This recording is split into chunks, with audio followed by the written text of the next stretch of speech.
नमस्कार भक्तमित्रांनो, या व्हिडिओमध्ये आपण श्री स्वामी समर्थ जय जय स्वामी समर्थ या अत्यंत शक्तिशाली मंत्राचा जप करणार आहोत।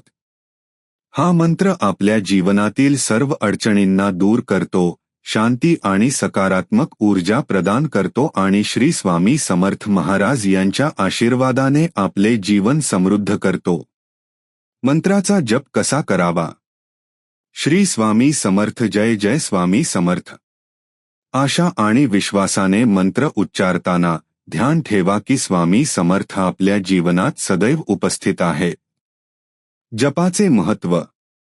जीवनातील नकारात्मकता दूर होते, आत्मविश्वास वाढतो आणि संकटांवर मात केली जाते। स्वामी समर्थांच्या कृपेने सुख, शांती आणि समृद्धी प्राप्त होते। व्हिडिओमध्ये आपल्याला श्री स्वामी समर्थ यांचा मंत्र जप करण्यासाठी एक मार्गदर्शन मिळेल। भक्तांनी या मंत्राचा उच्चारण भक्तिभावाने करत त्यांच्या जीवनातील अडचणींवर विजय मिळवावा। व्हिडिओला लाईक आणि कमेंट करा आणि त्याच्यासोबत आपले अनुभव शेअर करा। चॅनल सबस्क्राईब करा आणि आपल्या मित्रांना शेअर करा।